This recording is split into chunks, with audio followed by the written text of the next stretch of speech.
Charito, afternoon po mga kabiyaya, tayong lahat ay tumayo. Yan, alam ko po na iisa po tayo ng layunin, damdamin ng pagpunta rito. Walang iba, kundi magpasalamat, magpuri, at tumanggap ng mabiyayang salita ng Diyos. Amen? Pero bago ang lahat, huwag kalimutang pagpalain ng bawat isa. Batiin ang katabi ng 2 thumbs up. You are Charito. We are blessed and highly favored by God. Amen? Isn't God good? And all the time, God is good. Kaya naman po sa oras na ito, sa pamamagitan po ng papuring awitin, ay pwede nating ideklara at sabihin sa lahat ang kabutihan ng Diyos, ang biyaya ng Diyos, at ang tinapos sa gawa ng Panginoong Yesus sa krus ng Kalbaryo. Amen?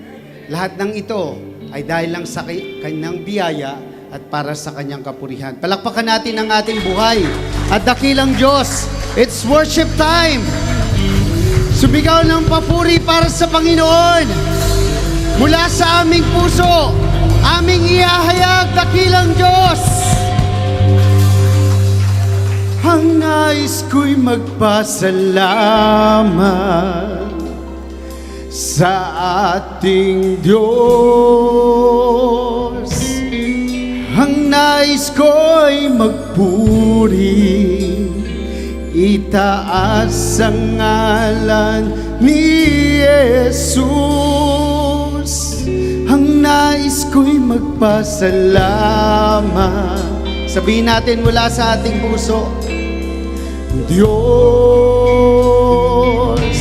ang nais ko'y magpuri, itaas ang ngalan ni Jesus. Palakpakan natin ang ating dakilang Diyos. Palakpak natin ang ating mga kamay. Umindak sa presensya ng Diyos. Salamat.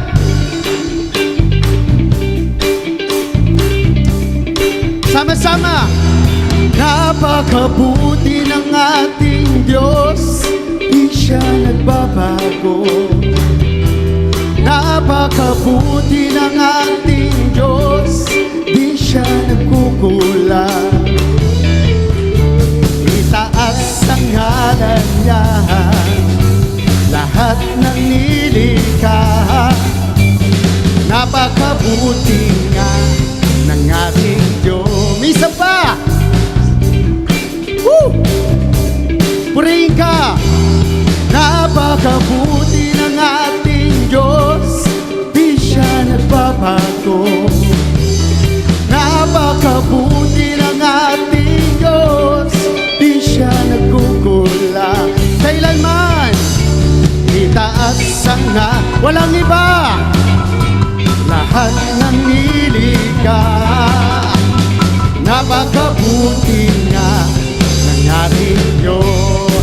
Ating ihayag, ang nais ko'y magpasalamat sa ating Diyos.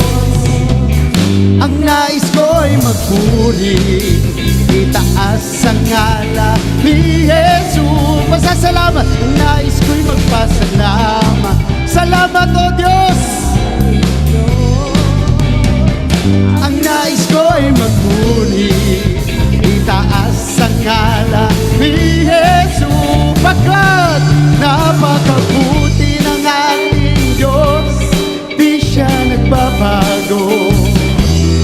Napakabuti ng ating Diyos, di siya nagkukulang.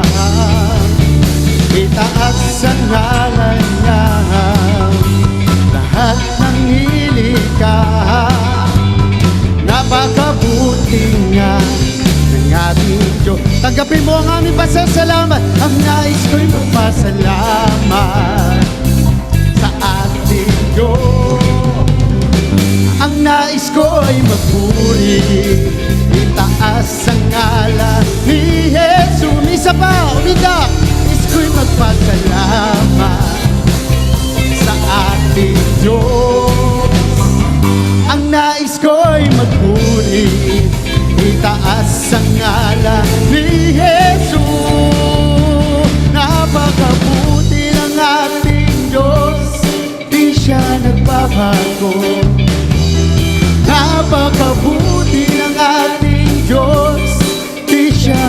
nagkukulang. Itaas ang O Jesus, lahat ng nilikha. Napakabuti nga ng ating Diyos. Napakabuti ng ating Diyos, di siya nagbabago. Napakabuti ng ating Diyos, di siya nagkukulang. Itaas ang ngalan niya, lahat ng nilikha. Napakabuti nga ng ating Diyos. Sama-sama natin itaas. Itaas ang ngalan, walang iba. Lahat ng nilikha. Napakabuti nga ng ating Diyos. Itaas ang ngalan niya, lahat ng nilikha. Napakabuti nga, napakabuti nga, napakabuti nga ng ating Diyos.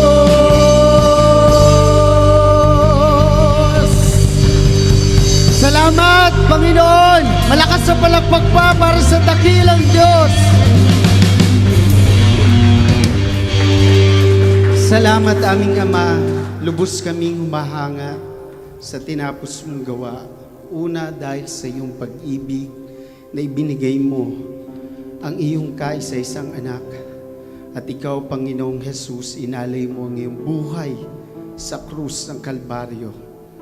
At wala na pong hihigit pa, walang makapapantay, at wala nang hihigit pa sa ginawa mo, Panginoon. Salamat. Amin na lang pong tinatamasa ang resulta ng krus. Salamat, dakilang Diyos. Kaya naman narito kami, walang hanggang papuri at pasasalamat ang aming iniaalay sa iyo, Panginoon. Purihin ka, O Diyos. Sambahin ang iyong dakilang pangalan.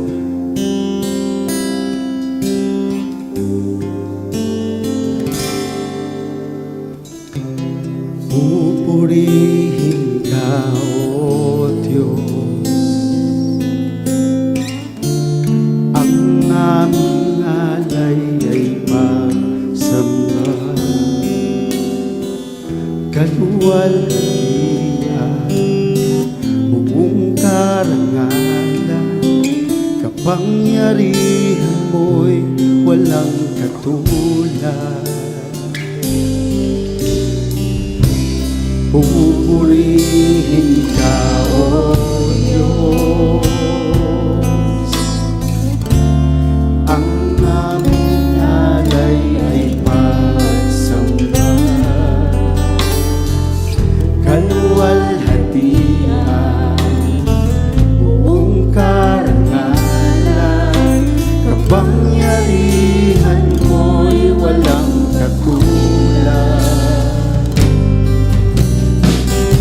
Ikaw ang tunay na Diyos, Ika'y walang katulad. Ika'y nag-iisa, Ikaw lamang, wala nang iba. Sa iyo ang aming hangin, dinggin ang aming hingin, isisigaw sa buong mundo. Ikaw ang tunay na Diyos, Ika'y walang katulad. Ika'y nag-iisa, Ikaw lamang, wala nang iba. Sa iyo ang aming awit, dinggin ang aming tinig, isisigaw sa buong mundo. Ikaw ang tunay na Diyos, Ika'y walang katulad.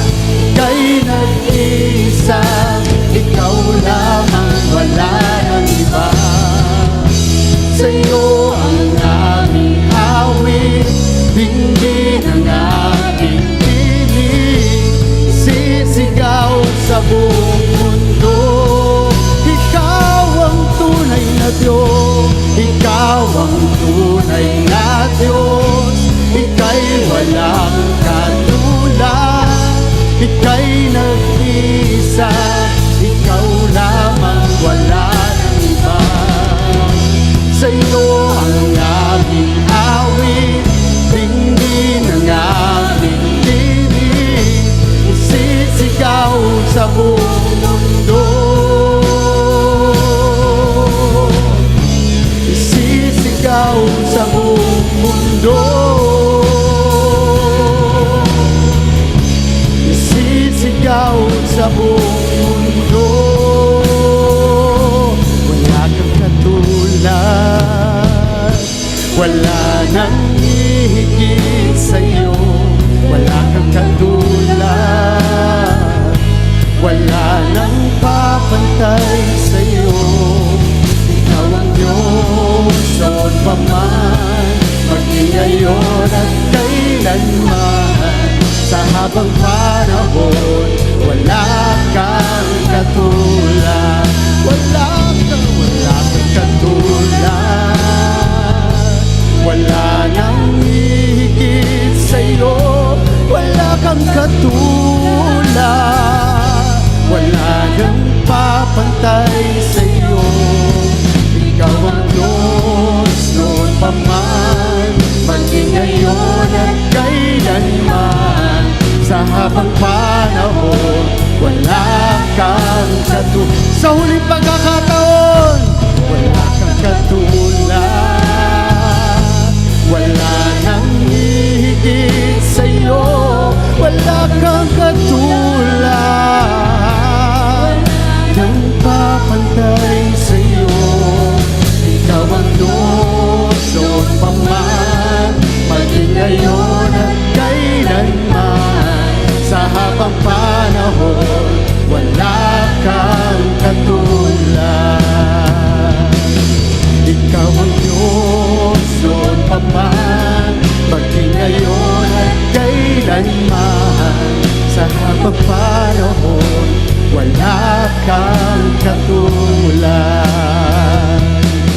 Ikaw ang Diyos noon pa man, maging ngayon at kailanman. Sa habang panahon,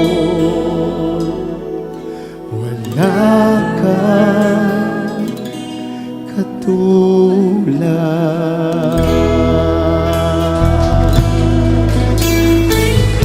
Oh, wala kang katulad.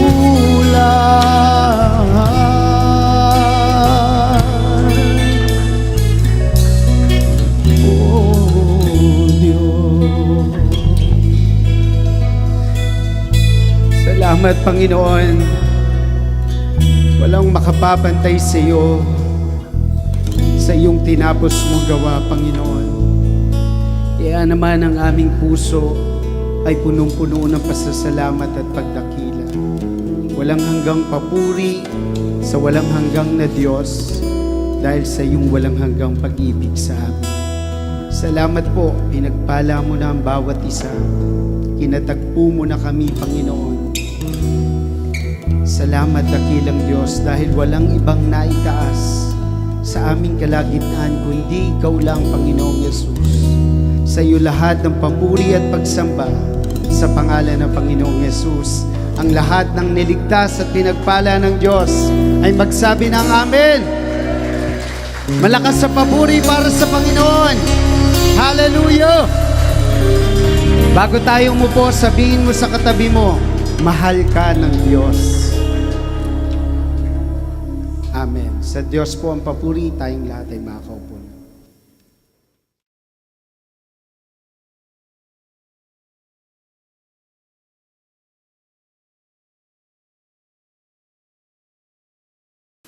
Praise the Lord.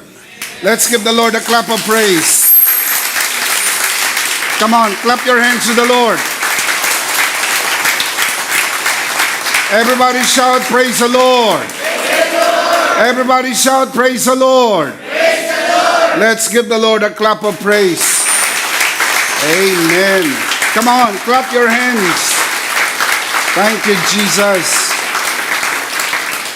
Pakibati po ang katabi ng 2 thumbs up. You are Charito, blessed and highly favored of God. Do you believe that? Amen. Do you always believe that? Amen. Come on, everybody say, I am Charito. I am Charito. I am blessed and highly favored. I am blessed and highly favored. I am a child of God. I am a child of God. Isang malakas sa clap offering para kay Lord. Thank you, Jesus. How are you today? All is well. Are you happy today? Amen. Isn't God good? And all the time, God is good. Isang malakas sa clap offering para kay Lord. Thank you, Jesus. Magandang umaga mga kabiyaya sa lahat po na narito sa bulwagang ito at mga sa nanonood sa broadcast. Magandang umaga, magandang hapon, magandang gabi o anumang oras nyo napapanood ang broadcast po na ito. Ako po si Bishop Emmy, ito po ang worship online ng The Lord's Community at EMI Community. Maraming salamat po sa pagsama nyo po sa amin sa araw po na ito. If you are watching this broadcast for the first time, please like and follow us on Facebook. Over 100,000 people follow us on Facebook. Please join us and experience the difference. When you follow us on Facebook, don't forget to click the Zippers button and turn on your notification. And if not asking too much, and I know it's not, please subscribe to EMI channel at YouTube. Meron po tayong bago sa social media platform para po sa mga kabiyaya po nating TikTokers. Kasama nyo na po si Bishop Emmy. Please follow Bishop Emmy on TikTok para po ito sa ating Nuggets of Grace, pirasong biyaya para sa pang-araw-araw na buhay. Siyempre, paminsan-minsan, meron ding paro-paro G. Paminsan-minsan, pampagaang lang ng buhay. Alam po ninyo, sa taas ng presyo ng asukal, ay kailangan manatiling matamis ang buhay natin sa biyaya ng ating Panginoon. Hallelujah! Thank you, Jesus! So, paminsan-minsan, meron po niyan. Kung meron lang akong time ngayon, bibigyan ko kayo ng sample. Pero dahil press on time po tayo, next time na lang.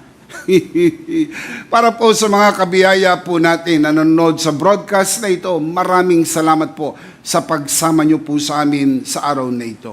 Please prepare your communion elements because at the end of this message, we will together do a Holy Communion. Sama-sama at sabay-sabay po nating idideklara ang bisa at kapangyarihan ng tinapos na gawa ni Kristo sa krus ng Kalbaryo. Ang katas ng ubas ay simbolo ng kanyang banal na dugo. Sa pamagitan po nito ang ating makasalanan ay pinatawad na. Ang ostya ay simbolo ng kanyang bugbog na katawan. Sa pamagitan po nito ang ating mga sakit ay pinagaling na. Katulad ng nasusulat, sa kanyang mga sugat, tayo'y magaling na. And if you are sick in your body and you are watching this broadcast, let me just assure you that you are not watching this by accident. This is by God's divine appointment. And if you are sick in your body, today is your healing day. Can we say that together? Today is your healing day. Can we say together, today is my healing day?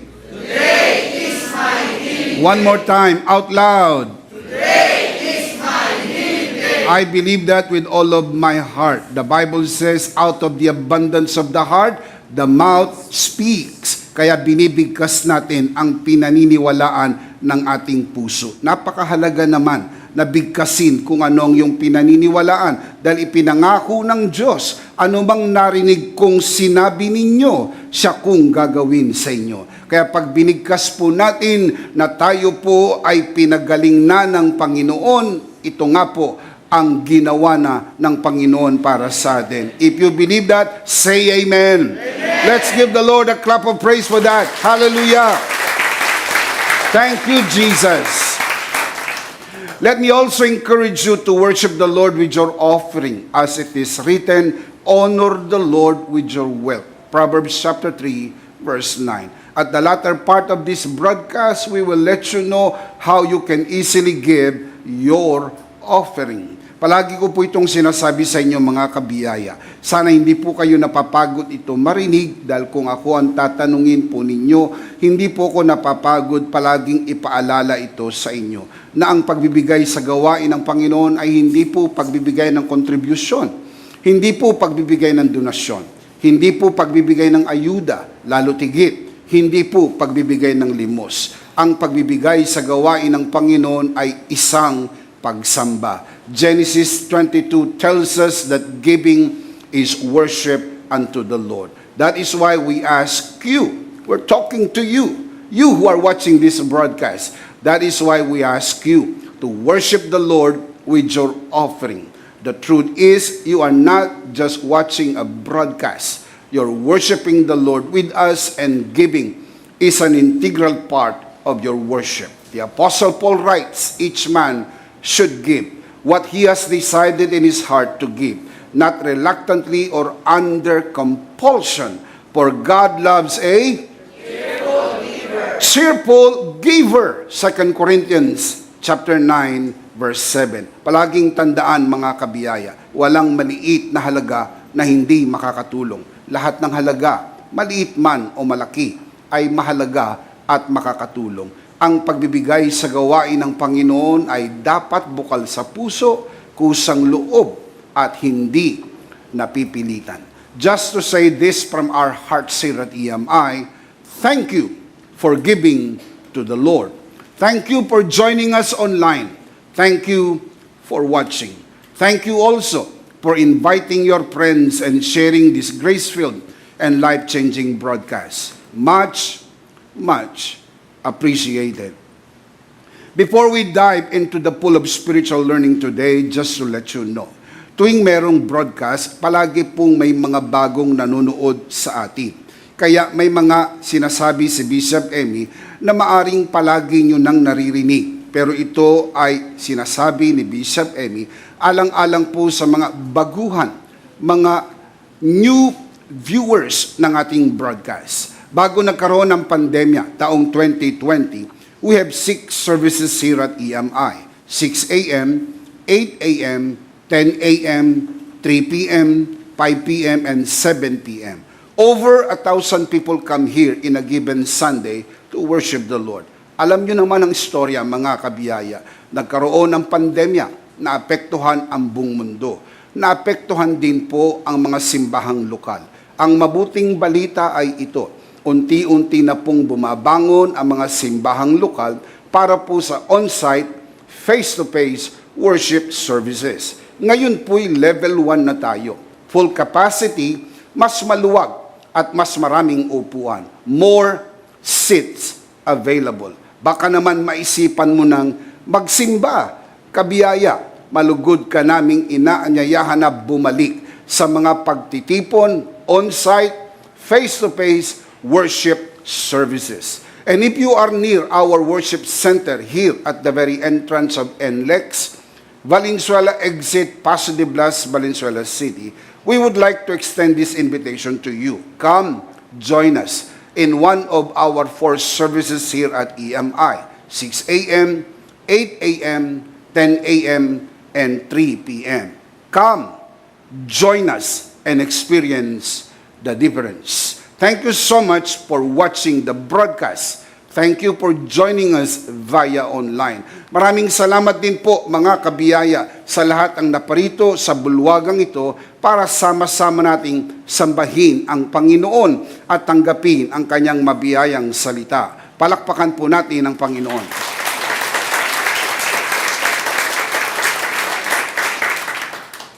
We are going to continue our series on the Bible Explains Part 58. Today, we are going to talk about the rational giving. the reason for grace-based giving. Sa wikang Pilipino, ang makatuwirang pagbibigay ayon sa biyaya. Alam po ninyo na maraming mga pang-aabuso na ginagawa ang iba, lalo na sa larangan po ng relihiyon, sa usapin ng pagbibigay. Kaya kinakailangan po nating tignan ang mayamang salita ng Diyos at matutunan po natin hindi lang ang basta makapagbigay, kundi makapagbigay ng wasto, makapagbigay ng husto ayon sa biyaya ng Panginoon. This is what we're going to talk about today, the rational giving. Let's commit this first to the Lord. Tayo po'y manalangin. Our dearest Father in heaven, we are so very thankful for how you have guided us today. Thank you so much for the wonderful time of praise and worship. Thank you that you inhabit the praises of your people. It is always with great joy and delight to come here and worship you and receive your word. We commit to you this learning time. As we always do and even as we always pray, everything that will be said and done only for your glory and for the blessing of everyone. This we pray, Father, only in the name of your Son, our Lord and Savior, Jesus Christ, by the power of the Holy Spirit. And everybody would just simply say, Amen. Palakpakan si Lord. Amen. Amen. As obvious as it can be, kung merong rational giving, siyempre merong irrational giving. Kaya nga pag-uusapan po natin, rational, makatuwirang pagbibigay, dahil meron din pong hindi makatuwirang pagbibigay. There are two kinds of giving. Number one is what is known as law giving. Give that you may be blessed. Magbigay para ikaw ay pagpalain. Yan pong kaisipan po na yan ay nakasalalay sa iyong gawa. Kailangan mong magbigay upang ikaw ay pagpalain. Ang tawag po dyan, law giving. Isang uri ng pagbibigay base po sa kautusan. Law-based giving. Isang pagbibigay na hinahango po nila mula sa lumang kasunduan at ito'y dinadala sa bagong tipan, sa bagong kasunduan at hindi umaayon sa tinapos na gawa ng ating Panginoong Hesukristo. Ang pangalawa naman ay ang tinatawag na grace-based giving. Ito naman po ang klase ng pagbibigay ayon po sa bagong kasunduan, ayon sa tinapos na gawa ni Kristo at ayon sa mayamang biyaya ng Diyos. Ang kaisipan pong ito'y nagsasabi, give because you are blessed. Magbigay dahil ikaw ay pinagpala na. Ang tanong ko po, talaga bang pinagpala na? Can you say amen? Totoo po bang pinagpala ka na ng Panginoon? Dahil kung ikaw ay pinagpala na, natural na sa iyo ang pagbibigay. Hindi ka kinakailangan pilitin, hindi kinakailangan pigain, hindi kinakailangan takutin, sapagkat normal po ang magbigay sa tao pong pinagpala. Ano po bang nauuna? Inhale o exhale? Ang tagal niyong pinag-isipan. Bibigyan ko kayo ng isa pang pagkakataon. Pag nagkamali kayo dito, closing prayer na tayo. Ano ang nauna? Inhale o exhale? Inhale. Sa makatwid, kaya ka nakaka-exhale dahil meron kang inhale. Sa makatwid, unang pinagpala ka ng Diyos. Hindi ka po nagbibigay para pagpalain. Kaya ka nakapabibigay sapagkat ikaw mismo ay pinagpala na. Ang pagpapala po natin na hindi premyo ng ating pagbibigay.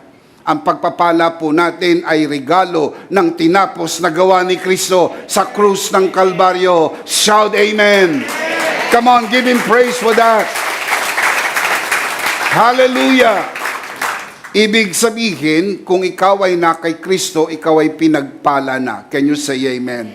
Blessed be the God and Father of our Lord Jesus, who has blessed us with every spiritual blessing in heavenly places in Christ. Do you believe that you are blessed?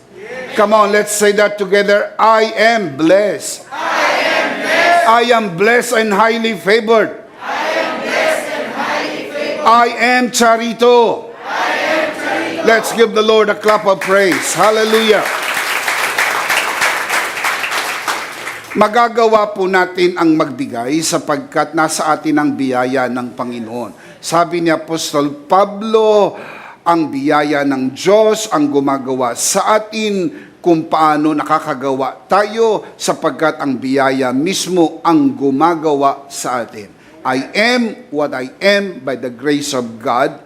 I work harder than all of them, yet not I, but the grace of God that was and that is within me. Can you say amen? So keep in mind that you are blessed. Pinagpala ka na. Pero hindi ka po pinagpala para maging timba ng pagpapala. Ikaw ay pinagpala para maging daluyan ng pagpapala. Tandaan po natin mga kapatid, hindi niya lang po pinupuno ang ating mga lalagyan. Pinapaapaw niya ang ating mga lalagyan. The Bible says, my cup overflows. Remember? Psalms 23 verse 5. So hindi ka timba, ikaw ay daluyan ng pagpapala. Naalala ko po ang Dead Sea. Ang tubig ng Dead Sea ay nanggagaling po sa Sea of Galilee. Tumatawid po ito sa Jordan River, papunta po ito sa Dead Sea. Wala pong outlet ang Dead Sea. Yan po ang pinakamababang bahagi sa buong mundo, the lowest part of the earth. Sabi po ng mga dalubhasa, ito'y may sukat na 430.5 meters below sea level. At ito po ang lowest part of the earth. Wala na po siyang dadaluyan ng tubig. Ang tanging outlet lang po ng Dead Sea ay ang tinatawag na natural evaporation. Ibig sabihin, nag-evaporate lang, kaya ho nababawasan ng tubig. Pero without evaporation, mga kapatid, hindi po mababawasan ang tubig ng Dead Sea. Masyadong maalat po ang tubig ng Dead Sea. Ang kanya pong salinity ay 34%. At ito po ay mas mataas ng 10 beses sa salinity ng ordinaryong tubig ng dagat. Kaya kung magkaroon kayo ng opportunity na pumunta dito at makita po ang Dead Sea at tumambog sa Dead Sea, hindi ka lulubog. Lulutang ka dahil napakataas po ng kanyang salinity. I said that to say this, na ang Dead Sea ay tumatanggap ng pagpapala galing po sa Sea of Galilee. Dumadaan po sa Jordan River pero wala siyang binibigyan ng pagpapala. Yan po ang larawan ng Dead Sea. Ang implication po ng larawan na yan, the deadest thing in the world is when you do not share your blessing. Kapag ikaw ay tumatanggap ng pagpapala, pero hindi ka nagbabahagi ng pagpapala, ang tawag sa iyo, Dead Sea. Kaya ang tanong, Dead Sea ka ba? Bakit?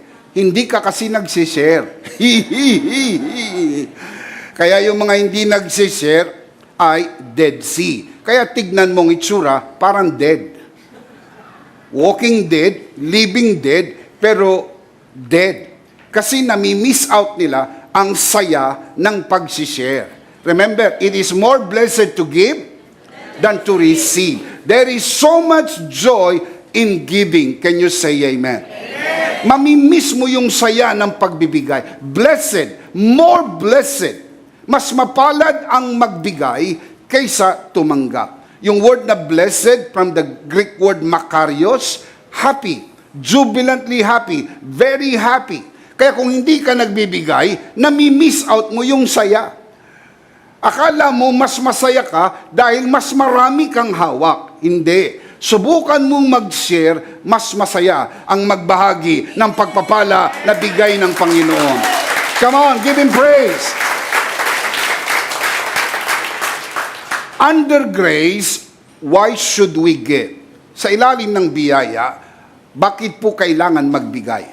Kung malinaw na sa isip natin na hindi tayo nagbibigay para pagpalain, ano pang natitirang reason and motivation to give? Dahil doon sa mga mixture churches, yun po ang kanilang kampanya, yun ang kanilang tono, magbigay para pagpalain. At kapag hindi nagbigay, hindi pagpapalain. Kaya ang tingin po nila sa pagbibigay ay susi ng pagpapala, kaya ginagawa nila ang Diyos na paluwagan. Marami na ako naibigay, Lord, ikaw naman, Lord, Lord, bumawi ka, 2 taong pandemya, sobra to, Lord, ikaw naman ang bumawi, bigyan mo naman kami. Nakalimutan niya na kaya ka nakasurvive ng 2 taon sa gitna ng pandemya dahil hindi ka pinabayaan ng ating Panginoon. He has provided well. He sustained everything that you need. Can you say amen? Amen. So allow me to share with you, my dear brothers and sisters, grace-based reasons why we should give. At least, bagay na bagay ito sa ating nasa ilalim ng biyaya. Can you say amen? Amen. So I will be sharing with you 4, not just reasons, but grace-based reasons. Number one, because giving is the surest way to test your heart. We should give because it is the surest way to test your heart. Hindi po kailangan testingin ng Panginoon ang puso natin para malaman ng Diyos ang puso natin. Hindi po. Kailangan matest ang puso natin para malaman natin ang puso natin. Walang problema sa Diyos. Alam niya na ang full capacity mo. Alam niya ang condition ng iyong heart. Pero ikaw, hindi mo alam. Sometimes na-underestimate mo at minsan na-overestimate mo. Until you test it, dun mo lang malaman, yun pala yung capacity mo to give. Kasi akala mo, nandun ka na sa level 5. Yung iba akala mo nasa level 7 ka na. Yung iba akala nasa level 10. Only to test, nandun pa lang siya sa level 2. So it is important to practice grace-based giving in order to test the real condition of your heart. Matthew 6:21, for where your treasure is, there your heart will be also. Pwede po bang matest ang puso? Yes. Look at the verse. For where your treasure is, there your heart will be also. We cannot change this. Our hearts will always be where our treasure is. Kaya ang tanong ay, where is your treasure? Hindi, where is your heart? You can easily find where your heart is. Because your heart will always be where your treasure is. Correct. Kaya minsan tinatanong, where is your heart? Wrong question. Where is your treasure? Kapag nalaman mo kung nasaan ang iyong kayamanan, doon mo rin makikita ang iyong puso. Sapagkat laging sumusunod ang puso kung nasaan ang kayamanan. Napansin nyo mga kapatid, kapag ang tao po ay maraming pera sa bag, laging ang mata ay nasa bag. Minsan magpapapicture. Ang sabi, iwan nyo muna yung bag ninyo, ibababa yung bag. Nagpapapicture pero doon nakatingin sa bag. Delikado naman, malingat ka ng konti, napicturan ka na wala naman yung bag mo. Dahil kung minsan may mga bag, mas mahal pa yung bag kesa doon sa laman ng bag. Kaya doon siya nakatingin sa bag. Hindi doon sa nagkokodak. Sapagkat nandun talaga ang isip ng tao. Kaya kung nandoon ang kayamanan, nandun din ang kanyang puso at kaisipan. Yun pong mga trabahante o empleyado na galing sa sweldo nung unang panahon, hindi na masyado ngayon. Dahil ngayon ang sweldo nasa ATM na. Pero noong unang panahon, ibinibigay yan sa opisina. So kung galing ka sa opisina, Galing ka sa pabrika, meron kang dalang pera, nasa wallet mo. O kaya galing ka sa ATM, nilagay mo yung pera sa wallet mo at nandito yung wallet mo sa likod. At sumakay ka ng MRT o LRT, hindi naman dito ang hawak eh. Dito ang hawak. Wala kang pakialam kung kaysa natutumba ka. Oh, ha? O natutumba ka, basta mahalaga hawak mo to. Dahil pag nalibang ka, nakahawak ka, magulat ka, wala ka ng wallet. Sapagkat, totoo yan. Kapag nasaan ang iyong kayamanan, nandun ang isip, nandun ang puso. So the question is, where is your treasure? Ang kayamanan mo ba ay nasa stock market? Siguradong nandun ang puso mo. Araw-araw mong tinitignan ang galaw ng stock market. Ang pera mo ba ay nasa asukal? Siguradong tinitignan mo ang presyo ng asukal. Tumaas ba? Uy, bumaba ba? Bumababa na ba? So, nasaan ang iyong pera?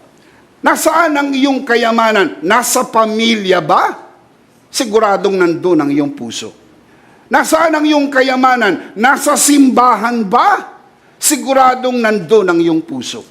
Kaya magtataka kayo, bakit mayroong mga pumupunta sa simbahan, wala doon ang puso nila. Sapagkat wala din doon ang kayamanan po nila. Sapagkat pag inilagay mo ang kayamanan mo sa simbahan, ang puso mo ay nasa simbahan. Pag nilagay mo ang kayamanan mo sa pamilya, ang puso mo ay nasa pamilya. Dahil ito'y prinsipyo na inilagay sa atin sa salita ng Diyos, for where your treasure is, there your heart will be also. Isipin nyo nga po, kung ang kayamanan mo ay nasa Diyos. Tatanungin ko kayo, nasaan ang iyong puso? Nasa Diyos. Kaya nga po, napakahalaga, bantayan ang puso. Sapagkat baka ang puso nawawala na sa Diyos, sapagkat wala ang kayamanan mo sa Diyos. Proverbs 4:23, guard your heart with all diligence, for out of it are the issues of life. Napakahalaga na bantayan ang puso. Baka ito ay nagiging masyadong materialistic, masyado pong nakatuon sa material, nakatuon sa pinansyal. Hindi po ito mali. Pero kung ito na ang magiging sentro ng buhay mo, maling-mali na po. Sapagkat hindi lang po puro pera ang kailangan ng tao. Ang pera ay bahagi lang ng buhay ng tao. Hindi po ito ang buhay ng tao. Ang buhay natin ay ang Panginoon. Can you say amen? Palakpakan si Lord. Amen. Amen. The heart of the problem is the problem of the heart. Sapagkat maraming mga tao, ang kanilang puso, mga kapatid, ay sinakmal ng kayamanan. Kaya ang kanilang kayamanan, tinangay ang kanilang puso papalayo sa Panginoon. Kaya nga kinakailangan ng taong testingin ang kanyang puso. At ang pinakamagandang pantesting ng puso ay ang pagbibigay. 2 Corinthians 9:7, each man should give what he has decided in his heart to give, not reluctantly or under compulsion, for God loves a cheerful giver. Ano po ang nagpapasya sa pagbibigay? Puso. Hindi ang katabi mo, hindi ang asawa mo, hindi ang pangangailangan ninyo, hindi ang mga bayarin. Maraming mga tao binawasan ang kanilang pagbibigay sa Lord dahil marami silang bayarin. Marami silang mga binibili at gastusin. At tingin nila tila kakapusin sila sa project nila o tila kakapusin sila sa luho nila, so kinukuha nila yung perang dapat ay para sa Panginoon. The problem is, now you have seen your heart. Without condemnation, but at least you know the condition of your heart. Mahirap naman yung hindi mo alam ang kondisyon ng iyong puso. Baka nagpapanggap ka na committed ka, pero ang totoo, committed na ang isip mo.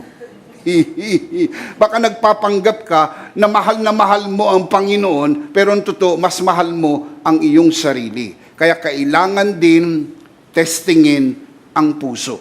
At ang pinaka mabilis, pinakamabisa at pinakasiguradong paraan ng pagtesting ng puso ay ang pagbibigay. Number one, it is the surest way to test your heart. Number two, it is the easiest way to appreciate people. Giving is the easiest way, pinakamadali na paraan para mag-appreciate ng tao. Now, what do you do when you want to appreciate people around you? Let me give you an example. Na-appreciate mo yung service ng waiter. What do? You give tip. Bakit natural sa iyo ang mag-tip? Sabagat nasiyahan ka sa serbisyo niya. Nasiyahan ka, tuwan-tuwa ka, ang bait, ang galang, ang galing magserbisyo. Kaya sa sobrang katuwaan mo, na-appreciate mo yung service niya, binigyan mo ng tip.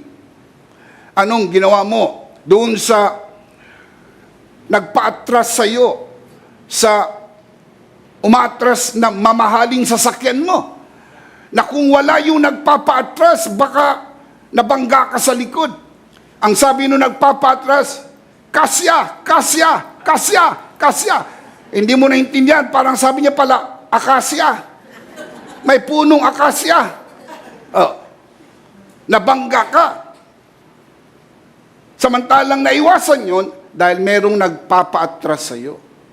So ano ang gagawin mo? To appreciate that boy, or that girl, o kung sino man po ang tumulong sa iyo at that point, you give little. Sometimes, not much. Pero sa totoo lang, para doon sa tao po na yon, malaking bagay po yon. Hindi dahil sa halagang ibinigay mo. Yung akto ng pagbibigay is an act of appreciation. Can you say amen? Amen. In Mark chapter 14, mababasa niyo po ang istorya na in-appreciate ni Mary Magdalene si Jesus sa pamagitan po ng kanyang service at sa pamagitan ng kanyang giving. Ang ibinigay po niya ay talagang napakagandang serbisyo. Best service. Hinugasan niya ang paa ni Jesus ng kanyang luha. Pinunasan ng kanyang buhok at hinalikang paulit-ulit. Binuhusan po niya si Jesus ng mamahaling pabango. Hindi po Johnson's Baby Cologne. Mamahaling pabango. Nang sabi sa storya, ang halaga ng pabango ay 1 taong sweldo. Walang panghihinayang ibinigay niya sapagkat inappreciate niya si Jesus sa ginawa ni Jesus sa buhay niya. Giving is the easiest way to show your appreciation. Very important that we learn that. Now, look at the story. Mark chapter 14, verse 3, following verses. While he was in Bethany, he, referring to Jesus, reclining at the table in the home of a man known as Simon the leper, a woman came with an alabaster jar of very expensive perfume. Not just expensive, very expensive perfume. Later on, malalaman nyo kung magkano ang presyo ng pabango. Made of pure nard, she broke the jar and poured the perfume on his head. Verse 4.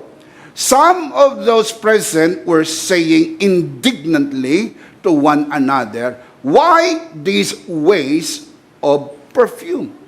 Nagalit yung mga taong nandun, indignantly Kasi yung indignant, galit Nagalit yung mga taong nakakita. Ang sabi, anong pagsasayang ito? Sayang ang pabango para ibuhos lang. Nangihinayang yung mga nanonood. Nangihinayang yung mga meron. Mga nanonood lang, samantalang yung nagbibigay, walang panghihinayang. Verse 5. It could have been sold, referring to the perfume, it could have been sold for more than a year's wages. Madalas naririnig natin, ang pabango ay 1 taong sweldo. Not quite. Ang sabi, mahigit sa 1 taong sweldo. Sa makatwid, hindi lang 1 taong sweldo. More than a year's wages. and the money given to the poor, and they rebuke her harshly. Wow! Maganda ang kanilang layunin na ang napagbilhan ng pabango ay ibigay sa mahihirap. Now, look at the last line. They, the people there, rebuke Mary harshly. Kanila pong pinagwikaan, nilait, inalimura itong si Maria dahil sa pagsasayang ng mamahaling pabango na kanyang ibinigay at ibinuhos sa Panginoong Hesus. Yung ginawa ni Maria ay appreciation niya kay Jesus. Now, look at verse 6. How did Jesus react? Paano siya nag-react doon po sa mga meron, yung mga nanunood at nangihinayang? Verse 6, leave her alone. Jesus said, leave her alone, said Jesus. Why are you bothering her? She has done a beautiful thing to me. Na-appreciate ba ni Jesus? Yes. Yun pong akto ni Maria, nagustuhan ni Jesus. Imagine, sabi ni Jesus, huwag niyo siyang pakialaman. Leave her alone. Ang ginawa niya ay maganda sa akin. Nagustuhan ko ito. Payagan niyo siya. Na, kailan ba naging mali i-appreciate ang mga taong gusto mong i-appreciate gamit ang sarili mong pera? Kailan niya naging mali? Hindi po yan mali. Kailan nagkaroon ng pakialam ang mga tao kung paano mo gagamitin ang pera mo to appreciate the people in your life? Wala ho silang pakialam. Pera mo yun. Kung paano mo yun gagastusin to appreciate people around you, it's your call. It's Mary's call. At sabi ni Jesus, maganda yung ginawa niya. Maganda yung ginawa niya. Now, look at verse 7. The poor you will always have with you, and you can help them anytime you want. But you will not always have me. Kinakatwiran niyo ang mga mahihirap. Nasa inyong mga mahihirap sa buong buhay ninyo. Tulungan niyo ang mga mahihirap habang buhay. Pero ako, hindi niyo ko kasama habang buhay. Iba po ang ayuda sa appreciation. Ang ayuda, ibinibigay sa nangangailangan. Ang appreciation, ibinibigay kahit hindi niya kailangan. Kasi gusto mo lang siyang i-appreciate. Kasi minsan may mga nagsasabi, ano ba ibibigay ko sa kanya? Nasa kanya ng lahat ng bagay. Na hindi mo siya bibigyan dahil may pangangailangan siya. Kasi kung bibigyan mo siya dahil may pangangailangan po siya, tinutulungan mo siya. Ang tawag diyan, ayuda. Binibigyan mo siya ng ayuda. Kasi nakita mo nahihirapan siya. Wala siyang makain, binibigyan mo siya ng pagkain. Wala siyang pera, binibigyan mo siya ng pera. Pero yung mga tao na iisipin natin, wala na sigurong pangangailangan. Pero gusto natin silang i-appreciate, we can also do that. In little way, even in a big way, or even in a way that you can simply express yourself. Tulad ng ginawa ni Maria. Tandaan po natin mga kabiyaya, walang panghihinayang na ibinigay po ni Maria ang mamahaling pabango, hindi tulong kay Jesus, kundi appreciation para kay Jesus. Can you say amen? Amen. So tanungin mo ang sarili mo, ano ba ang kontribusyon ng taong ito sa buhay ko? Kapag nasagot mo ang tanong na yan, you can begin to appreciate that person. Ano ba ang nagawa niya sa buhay ko? Kayo lang makakasagot nun. Kasi tatanungin ko kayo, may nagawa ba si Jesus sa buhay ni Maria? Yes. Natatandaan niyo po yung kwento, nahuli si Maria sa akto ng pakikipig. Tinapon sa kanyang paanan at gustong batuhin ng mga tao. At sinabi ni Jesus, sino man sa inyo ang walang kasalanan, ang unang bumato. Na bago ang buhay ni Maria, nang matagpuan niya yung biyaya ng Diyos, nang naigawad sa kanya ang biyaya ng Diyos, kaya na-appreciate niya. Kung wala po si Jesus sa tagpong yun, patay na siya. Ayon sa batas ni Moises, sino mang nahuli sa akto ng pakikapid ay dapat batuhin hanggang mamatay. And yet she was given a brand new beginning. She was given a brand new life. Isang bagong buhay, bagong simula. Kaya na-appreciate niya yun. Kaya walang panghihinayang. Hindi kaya yung mga nanghihinayang ay sapagkat hindi sila nakaka-appreciate? Totoo po yun. Sapagkat yung mga nanghihinayang, sayang ang pabango, sayang ang pabango, sayang ang pabango. Sabi ni Jesus, leave her alone. She has done so beautiful to me. Payagan niyo siya. In short, ano ba pakialam niyo? Pera niyo ba yan? Ano ba pakialam niyo? Ina-appreciate ako ng babaeng ito dahil sa nagawa ko sa kanyang buhay. Leave her alone. Tanungin mo ang sarili mo, sino ang mga tao sa paligid ng buhay mo na you need to appreciate in life? Hindi mo binibigyan ang mga ito dahil nangangailangan ng tulong. Baka nga totoo, mas magaang pa ang buhay nila kaysa sa iyo.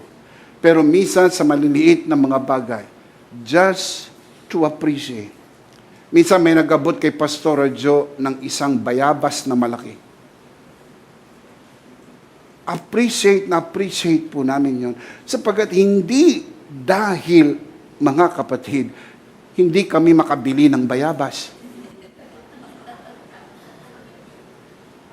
Si Pastor Joe ay kayang bumili ng puno ng bayabas.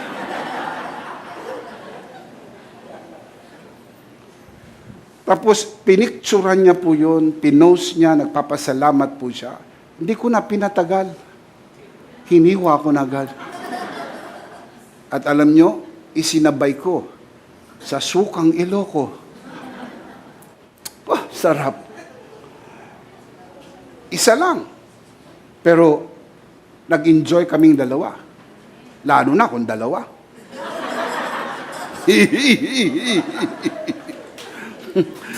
I am just letting you know, sa taong na-appreciate, little things means a lot. Hindi ko pinag-uusapan dito, mga kapatid, yung mamahalin, mga malalaking bagay. Maliit na bagay na pwede mong i-appreciate sa mga taong alam mo na nagiging pagpapala sa buhay ninyo. Ang membro ng inyong pamilya, mga kaibigan, kasama sa trabaho, o mga taong nakakasalamuha po ninyo na alam ninyo, ginagamit sila ng Diyos para maging daluyan ng pagpapala sa inyo. Baka gusto namang subukan ng puso mo at sabihin mo, gusto kong i-appreciate ang mga manggagawa ng Panginoon. Napapasalamat kami ni Pastor Joe sa mga taong nakaka-appreciate ng mga full-time workers sapagkat sila po'y naglilingkod sa Panginoon. Papasalamat kami ni Pastor Joe sa nakaka-appreciate po ng mga volunteers. We really appreciate that. Papasalamat kami ni Pastor Joe sa mga nakaka-appreciate po sa aming family. Kasi may mga tao na gusto lang kami dahil sa nagagawa namin. Pero may mga tao po na gusto kami hindi sa nagagawa namin, kundi gusto yung aming pamilya. Gusto kaming mag-asawa, hindi sa nagagawa, kundi they just want to appreciate us as we are. Kasi kung minsan sinasabi natin, na mga taong ito ay natutuwa lang dahil sa nagagawa mo. Not exactly. May mga tao ring natutuwa kahit wala ka pang nagagawa. Kasi sa totoo lang, pag hindi ka natutuwa sa tao, kahit anong gawin niya, hindi nakakatuwa. Lalo na kung meron siyang ginawang hindi maganda. Pero pag natutuwa ka sa tao, kung minsan meron siya nagagawang hindi maganda. Dahil tao rin lang naman sila, di ba? Pero napupunuan ng pag-ibig at pagmamahal dahil gusto mo yung tao. Did you understand? Na ganun po. Maraming salamat sa mga nakaka-appreciate, sa mga taong nagtatrabaho sa likod ng pulpito. Thank you so much. Salamat po sa mga nakaka-appreciate sa aming anak ni si Pastor Jam, na most of the time, hindi niyo po siya nakikita sa harap. Nakikita niyo siyang nagtatrabaho sa likod. Siya po ang in charge sa mga staff, nagtatrabaho. Minsan, nagtatrabaho kahit gabi na, kahit madaling araw. Yung pong napapanood yung broadcast. Salamat po sa mga nagtatrabaho sa likod ng camera, sa mga volunteers at mga people behind the scene. Kaya ko po ito sinasabi sapagkat para maintindihan po natin na hindi nyo kailangan hintayin ang Pasko para sila i-appreciate. Hindi nyo kailangan hintayin yung birthday nila para i-appreciate. Kung minsan may mga nagdadala ng maliliit na bagay, may nagdala ng bato kay Pastor Joel. Ang sabi niya, ano po ito? Gusto ko lang sabihin sa iyo, ikaw ay pusong bato.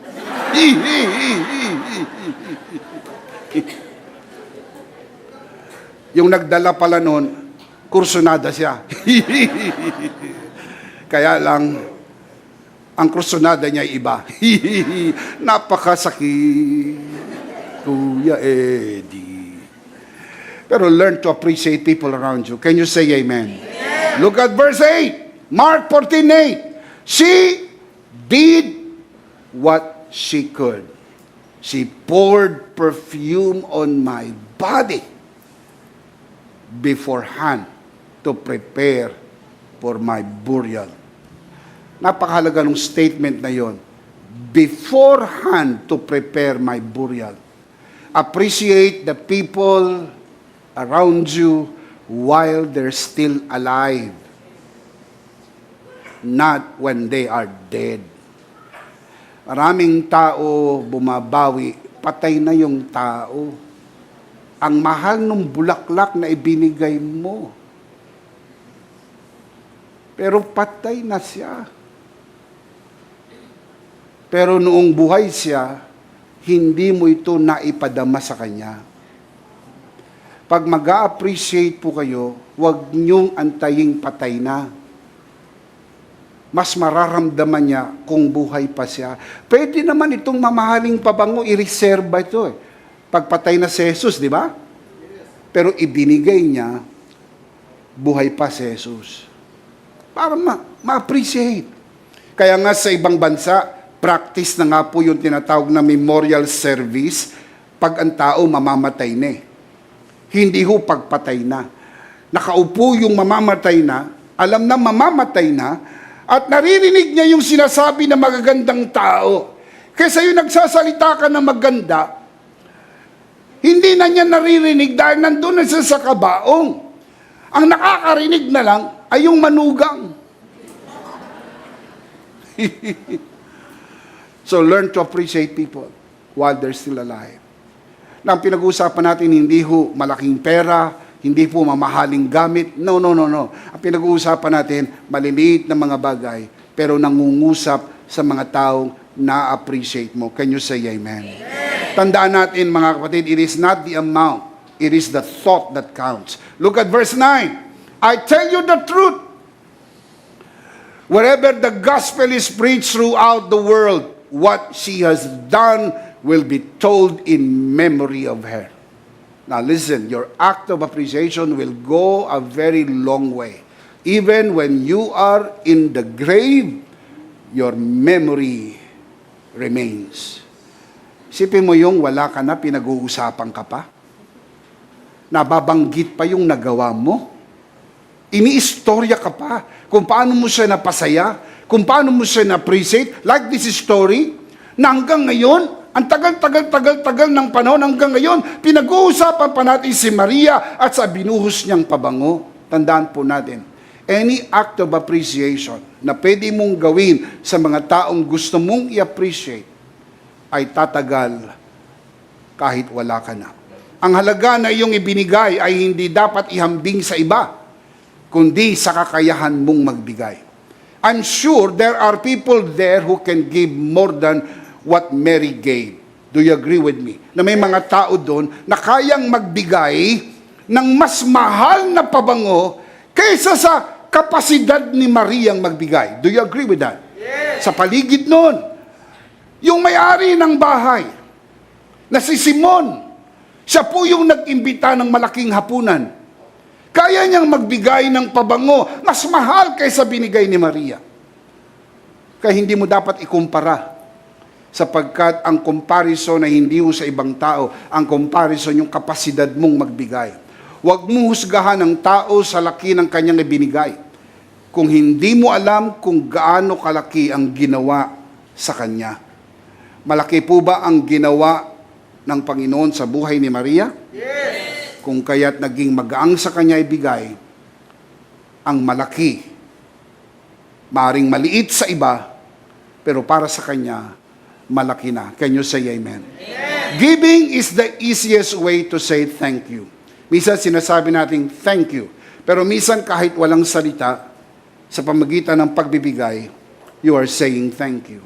Galatians chapter 6 verse 6. Galatians chapter 6 verse 6. Anyone who receives instruction in the word must share all good things with his instructor. Again, anyone who receives instruction in the word must share all good things with his instructor. Bakit sinabi ito ni Apostol Pablo? Sapagkat kapag may nagtuturo po sa inyo at natututo po kayo, nababago ang inyong buhay, gumaganda ang antas ng inyong buhay, sabi ni Apostol Pablo, huwag nyo namang kalimutan i-share ang mabubuting bagay na nakuha ninyo dahil sa mga natutunan ninyo at ang buhay nyo'y umunlad. Sinasabi ko po ito dahil ang EMI is connected with over 1,000 pastors. Mga nanonood sa broadcast po na ito, learn to appreciate your pastors. Sapagkat sila po'y nagpapagal, nananalangin, nag-aaral, naghahanda ng mensahe upang ibahagi po sa inyo. Sabi na Apostle Pablo, share all good things with your instructor. Now, look at this sa wikang Pilipino. Baka ho kasi Ingles hindi malinaw para sa iba, Tagalogin natin. Ang nagtuturo ng salita ng Diyos ay dapat bahaginan ng mga pagpapalang tinatamasa ng mga tinuturuan. Malinaw po ba sa Tagalog? Ulitin ko po. Ang nagtuturo ng salita ng Diyos ay dapat bahaginan ng mga pagpapalang tinatamasa ng mga tinuturuan. Now, ang mga mensaheng tulad dito, sabihin natin self-serving. Sinasabi niyan dahil pastor kayo. Hindi po. Kahit hindi ako pastor, sasabihin ko rin ito. At sinasabi ko to dahil ako po'y pastor ng mga pastor. Hindi ko po ito sinasabi para sa aking kapakinabangan. Sinasabi ko po ito para sa kapakinabangan ng mga pastor na pinapastoran, ino-oversee ni Bishop Emmy. Sapagkat sa totoo lang mga kapatid, we must learn to appreciate them. Kung minsan meron silang itinatakdang buwan, October daw, narinig ko na appreciation month para sa mga pastor. Sino nagtakda nun? Hindi ko alam kung sino naka-invento nun. Pero hindi mo kailangan intayin yung appreciation month. At saka masyado naman, once a month lang. Hindi mo ba kayang gawin yan once a week? Hindi mo ba kayang gawin yan as often as you can? Kailangan lang maging legalistic tayo. Parang Pasko lang pwede magbigay. Legalism, pwede bang magbigay kahit hindi Pasko? Yes. Pwede bang araw-araw ay Pasko? Yes. You see? Wala ka na sa legalismo. Hindi mo kailangan antayin. Antayin natin yung birthday niya para tayo makapagkaloob. Antayin natin yung anniversary nila. Antayin natin yung araw na ito. Hindi po. Pag sa araw na yun, feel mo, you want to appreciate, little things means a lot on that point. Minsan, hindi po yan malaki kumpara sa iba. Pero ang mapagpalayang katotohanan, hindi mo kailangan ikumpara. Ikaw ay maaring magpahayag ng iyong appreciation. Can you say amen? Amen. 1 Timothy chapter 5 verse 17. The elders, the Greek word is presbyteros, a pastor. The elders or pastors who direct the affairs of the church well are worthy of double honor, especially those whose work is preaching and teaching. Double honor. Ano ibig sabihin ng double honor? Dobling parangal. Alam niyo po ang salin sa English, double honor. Ang Greek word na ginamit po dyan, diplos timei. Diplos timei. Diplos, double, timei, pay. I'm not making this up. May mga scholar naman na nanonood sa broadcast na ito. You may want to check this out. Diplos time. Diplos, double. Time, pay. Natignan niyo ang salin ng today's English version. Same verse. 1 Timothy chapter 5 verse 17. The elders who do good work as leaders should be considered worthy of receiving what? See, double pay. You see, ang mga verse na tulad nito, mga kapatid, ilan lang ito, para po ito sa mga pastor. Gusto nyo pang kunin sa amin. Pag ang verse para sa inyo, natutuwa kami. Pero pag ang verse para sa amin, hindi kayo masyado natutuwa. Sobra naman kayo. Pinagpapaumanhin na lang namin kayo. Ba't gusto nyo ba lahat ng verse sa Bible para sa inyo? Ikaw na nanonood sa broadcast na ito. Oh. Lahat ba ng verse ay para sa inyo? Hindi mo ba matanggap na meron ding verse para sa amin? Oh. Ano bang gagawin natin dito? Burahin natin to? Lagyan nyo ng liquid paper? Magpanggap kayo na hindi totoo ang verse na to? At sabihin mo, hindi ko gusto yung verse na yan? Ano ka, may pinipili ka? May kinikilingan ka? Hindi ka serbisyong totoo? Huwag ganyan. Pag ang verse, ang tinutukoy ay para sa iyo, ang kinin mo. Pag yung verse ay para naman po sa pastor, ipagpasalamat natin. Sapagkat sila po ay kaloob ng Panginoon sa iglesia ng ating Panginoon. Sila'y biyaya ng Panginoon. Amen? Oh. So I did not make this up. Diplos time. Oh, mga Greek scholar dyan, you can check this out. Double pay. Especially those who work hard at preaching and teaching. Now, look at this from the Living Bible. Pastors who do their work well should be paid well and should be highly appreciated. Oh, powerful. Not just appreciated. They should be highly appreciated. Alam nyo, maraming mga taong nakatulong sa inyo, pero ang tulong na nagawa po nila ay hindi tatagal ng walang hanggan. Pero ang tulong na naitulong sa inyo ng mga matapat na pastor na nagturo ng salita ng Diyos at ang kanyang mayamang biyaya ay dadalhin nyo hanggang sa kabilang buhay. You must learn not to appreciate but highly appreciate. Especially those who work hard at both preaching and teaching. I love this verse. And I'm sure you pastors do also. At naiintindihan ko na may mga taong tumataas ang kilay, nagsasalubong ng kilay, bigyan kita ng blade, mag-ahit ka ng kilay. Pero hindi mo kayang baguhin ang salita ng Diyos. Kahit sino po na tumayo sa likod ng pulpito. Kaya lang po ko very confident, ituro ko po ito sa inyo sapagkat si Bishop Emmy po ay nag-oversee ng mahigit 1,000 pastor. Meron po tayong 12 Pastors Academy. Tinuturuan ni Bishop Emmy ang mga pastor. Kaya tinuturuan ko naman ang mga membro. I-appreciate nyo ang inyong mga pastor. Huwag nyong konsumihin. Tignan nyo, ang nipis na ng buhok niyan. Tignan nyo yung iba po, puti na ang buhok na konsumi. Learn to appreciate them. Make them happy. Pasayahin nyo sila. Sapagkat kung masaya sila, malusog sila. Kung malusog sila, haba ang buhay nila. Pag mahabang buhay nila, mas matagal pa nila kayong mapaglilingkuran. Learn to appreciate. Pagka nag-sermon sila, sabihin mo, Pastor, salamat sa sermon. Sapul na sapul ako. Pero salamat pa rin sapagkat alam ko, kinakausap ako ng Panginoon. Nagmi-minister ang Diyos sa akin. Shout amen. Amen. Appreciate those who do well. And the Bible says, it is an act of appreciation. Number 1, it is the surest way to test your heart. Number 2, it is the easiest way to appreciate people. Number 3, it is the simplest way to imitate God. Pinakasimpleng paraan para gayahin ng Diyos. God is a giver. God is a blesser. The very beginning, pinagpala ng Diyos ang unang mga tao, si Adan at si Eva. So sa tuwing ikaw ay nagbibigay, ginagaya mo ang Diyos. Sa tuwing nagbe-bless ka ng mga tao, you are acting like God. You are imitating like God. Because God is a giver and the devil is a taker.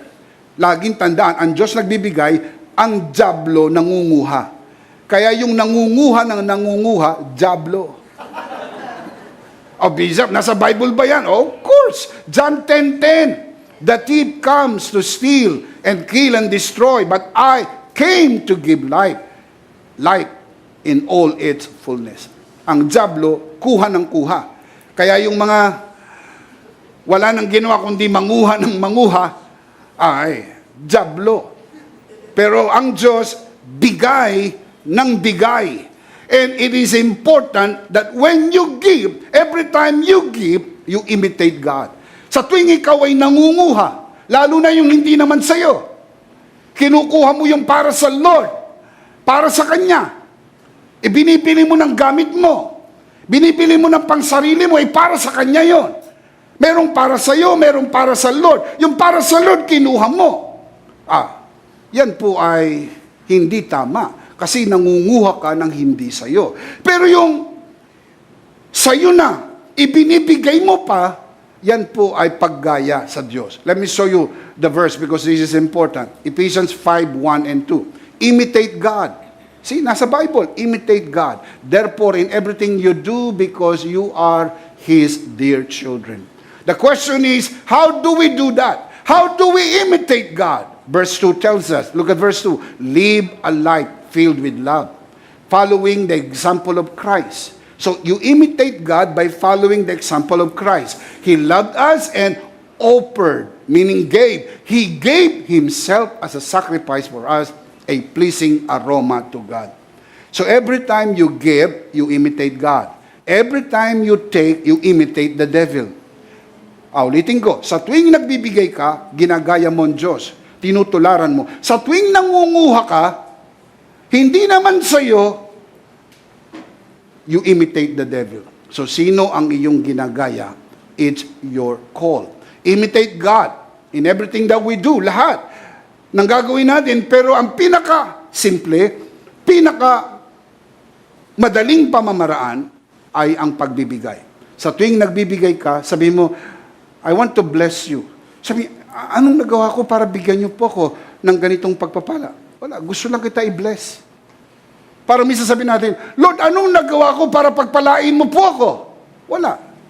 Gusto lang kitang i-bless.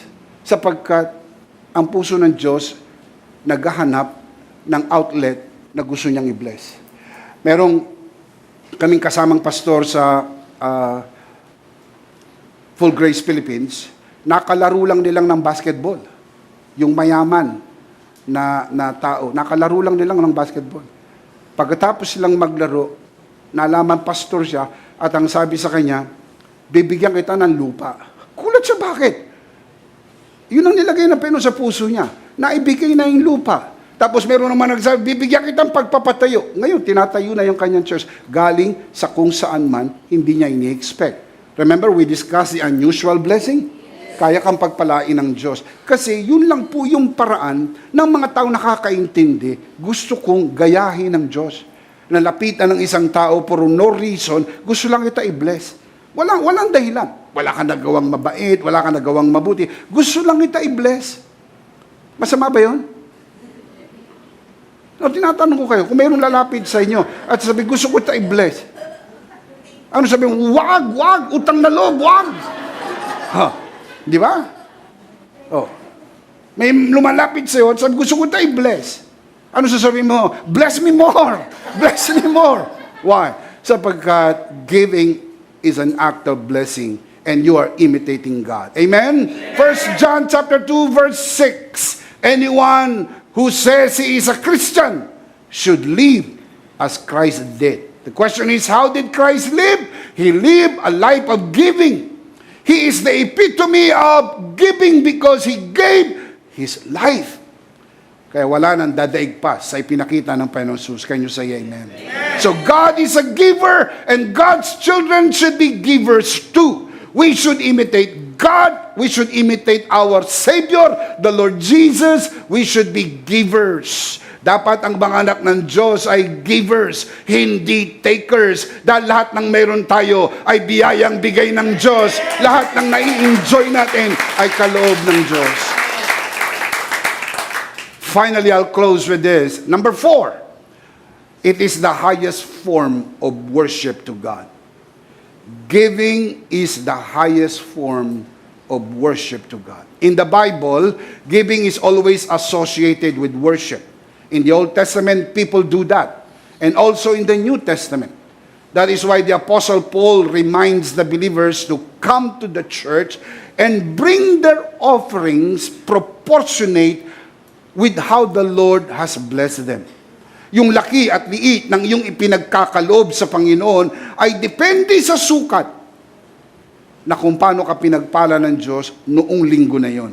Kaya pagpunta mo sa church, dala mo para ihandog sa Panginoon ang pagpapalang ipinagpala sa iyo ng Panginoon. Can you say amen? Giving is not part of worship. I want to say that again. Giving is not part of worship. Giving is worship. The very act of it is worship. You can worship the Lord in a different platform. You can worship the Lord via online. You can worship the Lord via on-site. Yun pong online at saka on-site, platform lang po yun. Pero you cannot change the truth that every time you give to the Lord, you worship. Kaya lagi namin sinasabi, di ba? You are not just watching a broadcast. You are worshiping the Lord with us. Dapat nandito kayo eh. Pero pinasyahan yung huwag pumunta sa on-site. So kayo ay nasa online. And it's okay. I'm not judging you. I'm not even condemning you. Ang Diyos na lang ang nakakaunawa. Ang Diyos ang nakakaintindi kung ang iyong dahilan ay katanggap-tanggap. Pero hindi ka namin inuhusgahan. Kung ang decision mo mag-worship ka online, ang decision mo mag-worship ka on-site, you cannot change the fact that every time you give, you worship the Lord. Can you say amen? Amen. So when you watch the broadcast and you did not give, you just watched the broadcast and you did not worship. I want to say that very clear. Nanood ka lang ng broadcast. Hindi ka sumamba. Dahil ang pagsamba ay hindi lang po yung panonood ng broadcast. Ang pagsamba, kasama doon yung ating pagkakaloob. Kasama doon yung pagsamba, kasama doon yung ating pagkakaloob. Can you say amen? Amen. Genesis chapter 22 verse 3. Early the next morning, Abraham got up, saddled his donkey. He took with him 2 of his servants and his son Isaac. When he had cut enough wood for the burnt offering, he set out for the place God had told him about. Verse 4. On the 3rd day, Abraham looked up and saw the place in the distance. Verse 5. Look at verse 5. He said to his servants, "Stay here with the donkey while I and the boy go over there on top of the mountain. We will worship and then we will come back to you." Alam yung storya. Anong gagawin ni Abraham sa ibabaw ng bundok ng Moriah? Ihahandog niya si Isaac. Pero tinawag ito ni Abraham na worship. Every time you give your offering, you are worshiping God. Kaya sinasabi ko sa inyo, hindi kayo nagbibigay ng ayuda. Hindi kayo nagbibigay ng contribution. Hindi kayo nagbibigay ng tulong. Hindi yung contribution. Hindi tayo nangungulekta ng contribution. Hindi po ito weekly dues. Hindi po ito contribution ng organisasyon ninyo. Hindi po. This is worship. Kapag dumaan sa inyong offering bag at kayo ay naglagay ng offering po ninyo from your heart, you are worshiping the Lord. You are just saying, I worship you with my offering. The same with Abraham. I worship you with this offering. And Abraham gave the best of his offering sapagkat wala nang pinakamahalaga sa kanya kundi ang kanyang anak. Giving is not part of worship. Giving is what? Worship. It is worship unto the Lord. Interesado po ba ang Diyos sa pagsamba? Yes. Interesado rin ang Diyos sa iyong pagkakaloob. Ang totoo niyan, tinitignan ng Diyos ang iyong pagkakaloob. I'll show you. Mark chapter 12 verse 41 following verses. Jesus sat down near the collection box. Saan mo po si Jesus? Malapit sa collection box in the temple and watched as the crowds dropped their offering. So kung yan yung offering box, umupo si Jesus sa tabi ng offering box, tinitignan niya ang mga taong naguhulog. Now imagine, Imagine niyo na tinitignan ng Panginoon ang iyong inuhulog and watch as the crowds drop their money. Many rich people put in large amounts. Verse 42, then a poor widow came and dropped in 2 small coins. So may dumating na mga mayaman, naghulog ng napakaraming pera. May dumating na balo, naghulog ng 2 kusing. Verse 43, Jesus called his disciples to him and said, I tell you the truth, this poor widow has given more than all others who are making contributions. Interesting. Yun pong inilaglag ng mga mayayaman, hindi ho pumalo sa level ng worship. Saan lang po pumalo? Contribution. Look at this. This poor widow has given more than all others, yung mga mayayaman who are making contributions. Yung mga naghulog ng maraming pera, they are just making contributions. Yung iba pa nga dyan, minaminus pa nila sa tax nila sa government. Tapos binibigay po nila, ang feeling nila, sila po ay nakasamba sa Panginoon. Iba po yung offering, iba po yung contribution. If you want to give contribution to the work of God, fine. Pero iba po yung you are giving offering to God, it is not a contribution. Now look at the verse 44. For they, the rich people, gave a tiny part of their surplus. But she, referring to the poor woman, she, poor as she is, has given, give me the next word, everything she had to live on. You do not compare your offering with others' offering. Compare your offering with your capacity to give. Kita mo yung iba, uy, ganun lang binigay niya, mas malaki ang binigay ko. No, huwag mo ikumpara yung offering mo sa iba. Ikumpara mo yung offering mo sa kapasidad mo magbigay. Dahil, bari nakita mo ibinigay niya, halimbawa, 500. Sabi mo, 500 ang binigay niya. Pero para sa kanya, napakalaki na nun. Ramdam niya na yon. Pero yung iba, nagbigay ng 1,000, pero hindi niya maramdaman. So, hindi kayo pares ng kapasidad. Maaring sabihin natin, yung iba, binigay lang 100. Pero hindi mo alam, baka yun na yung pinakapera niya sa wallet niya, ibinigay niyang lahat. Pero kung nagbigay ka ng 1,000, pero meron pang 50,000 doon sa iyong wallet. Sa mga tuwid, malaki ang comparison kung amount ang pag-uusapan. Kaya hindi patas, ikukumpara ang amount. Hindi ginawa ni Jesus yun. Jesus did not compare the amount. Now look at the verse again. Mark 12:44. For they gave, the rich people gave, a tiny part of their surplus. Ano yung surplus sa Tagalog? Sobra o mga tira-tira. But the poor woman, poor as she is, has given everything. Now, look at the contrast between two givers. Hindi po ikinumpara ang halaga, maingat po ko rito, hindi kinumpara ang halaga. Hindi po tayo nagkukumpara ng halaga. Yung mga mayayaman, mas malaki talaga ang may bibigay dahil mas marami silang pera. Hindi malaki ang may bibigay ng mahirap dahil wala silang maraming pera. Pero pag itinapat mo na yan sa Panginoon, hindi yung halaga ang nagmamatter. Ano yung nagmamatter? Look at the contrast. Meron 2 kinds of givers. A surplus giver and an all-out giver. A surplus giver gives a tiny part of his excesses. Yung mga sobra na lang.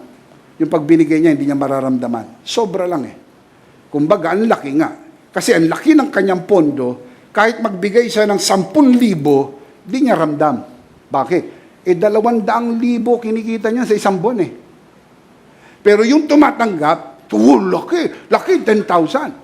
Nalalakihan ka na sapagkat may mga membro kang nagbibigay ng 500 lang, may mga membro kang nagbibigay ng 1,000 lang, may mga membro nagbibigay ng 100 o 20 pesos, 50 pesos. Then all of a sudden, someone gave to the church 10,000 pesos. Wow, ang laking offering nito. Ang tingin natin, wow, ano na to? Lumba-lumba. Grabe na tong offering na to. Hindi ho. Kung magiging matapat ang tao na yan, hindi yung 10,000 dapat niya ibigay. 20,000 ang dapat niyang ibigay sapagkat kumikita po siya ng 200,000 kada buwan. The thing is that maraming mga tao ang kino-compare yung halaga. Kaya may mga pastor na natutuksong mamulitika. Tinitignan nila ngayon yung mga big givers at tinitignan nila yung mga small-time givers. Pero kay Jesus hindi. Hindi niya kinumpara yung halaga. Ang kinumpara niya yung dalawang puso. Puso ng surplus giver at yung puso ng all-out giver. Ano po ang puso ng all-out giver? Mga kapatid, ang all-out giver ay nagbibigay everything important to him. Yung mahalaga sa iyo. Kung kaunti lang ang pera mo, tapos nakapagbigay ka pa, grabe na yon. Sabi ng Panginoon, you are an all-out giver. Kasi sa totoo lang, may rason ka nang hindi magbigay, di ba? May rason ka na hindi magbigay. Sabi mo, Lord, hindi ako makapagbigay. Ito nga, pera na ito ay pagkain pa namin mamaya. Pero dahil gusto ko magbigay, gusto kitang sambahin, Lord, bahala na po kayo sa amin mamaya. At totoo naman, hindi ka pababayaan ng Panginoon at ipoprovide niya lahat ng iyong pangangailangan. Amen. Yun pong surplus giver out of obligation. Yun pong all-out giver out of worship. Kahit sa Old Testament, ang mga mayaman, ang mga binibigay po nila ay baka. Bakit? They can give that offering. Pero yung mga mahihirap, hindi po sila in-exclude. Pwede silang mag-offer sa Panginoon kahit kalapate. Ibig sabihin, yung lang abot ng kanilang makakaya. Yung pong kaya ng malaki, yung kaya ng maliit, pag isinamba sa Panginoon, tinatanggap ng Panginoon bilang pagsamba sa ating Panginoon. Amen! Now, let me close by saying this. When you give, people ask how much you gave, while the Lord asks how much is left. Ang sukat ng iyong ibinibigay ay ayon sa sukat ng itinitira mo. Hindi yung ibinibigay mo. You can give more, pero how much is left? You can give less, but how much is left? Dalawang kusing, bakit lumaki? Sapagkat wala nang natira. I'm telling you this to let you know, sa grace-based giving, walang condemnation.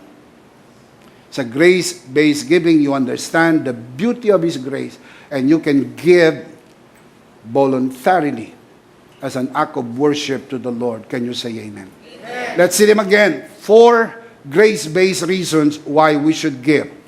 Number 1, it is the surest way to test your heart. Number 2, it is the easiest way to appreciate people. Number 3, it is the simplest way to imitate God. And number 4, it is the highest form of worship to God. What is the big idea? I am a grace-based giver. Now, why I say that? Bishop, hindi ako grace-based giver pa. Maybe. I'm not condemning you. I'm not judging you. You who are watching this broadcast.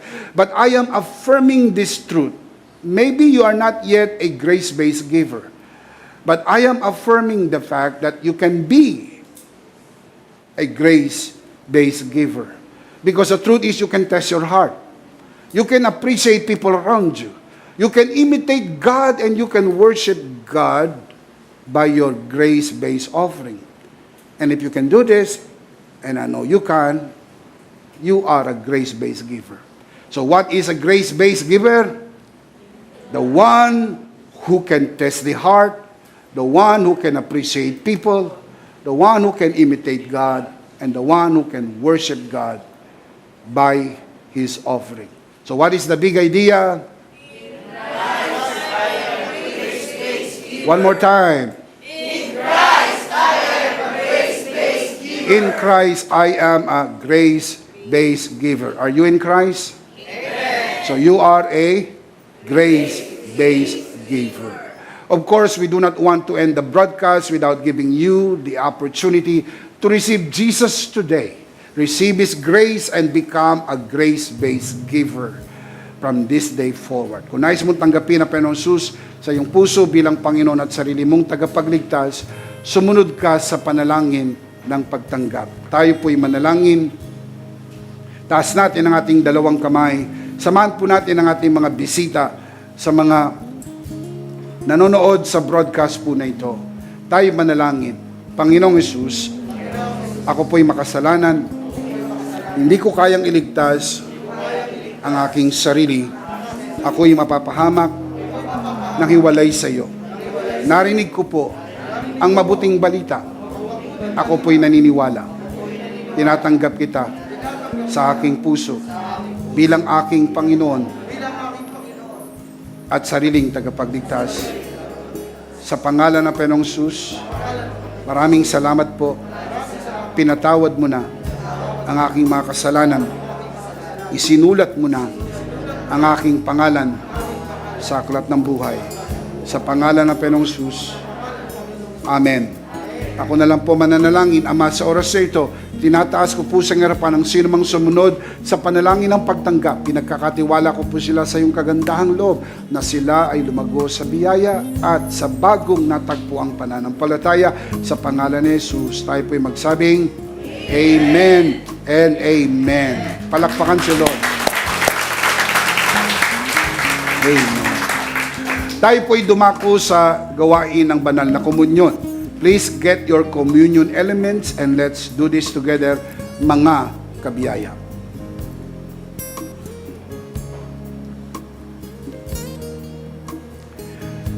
Let's do this together, mga kabiyaya.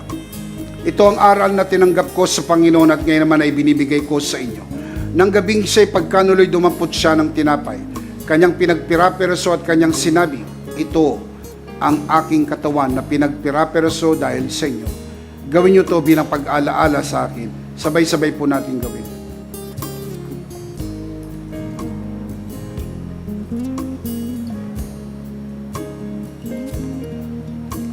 Gayun din naman matapos magapunan ay kanyang inawakan ng saro at kanyang sinabi, ito ang saro ng bagong tipan na pinagtibay ng aking dugo.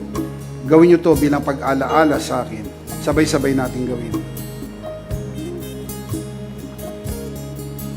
Ate po'y taas ang ating pong dalawang kamay at sumunod po tayo sa panalangin ito.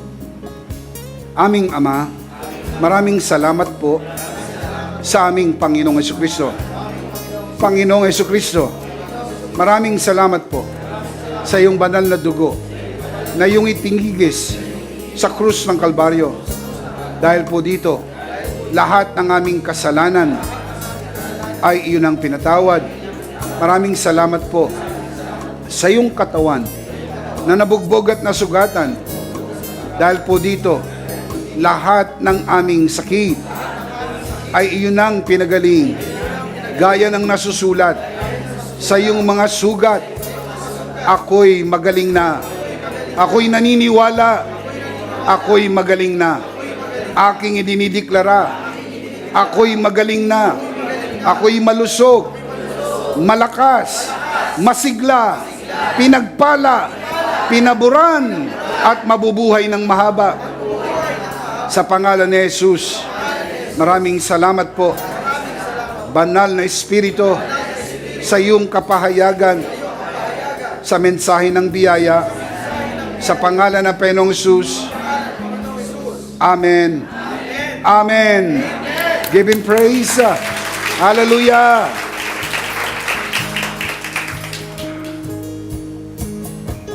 Minsan pa, palakpakan natin ang Panginoon. Hallelujah. Thank you, Jesus.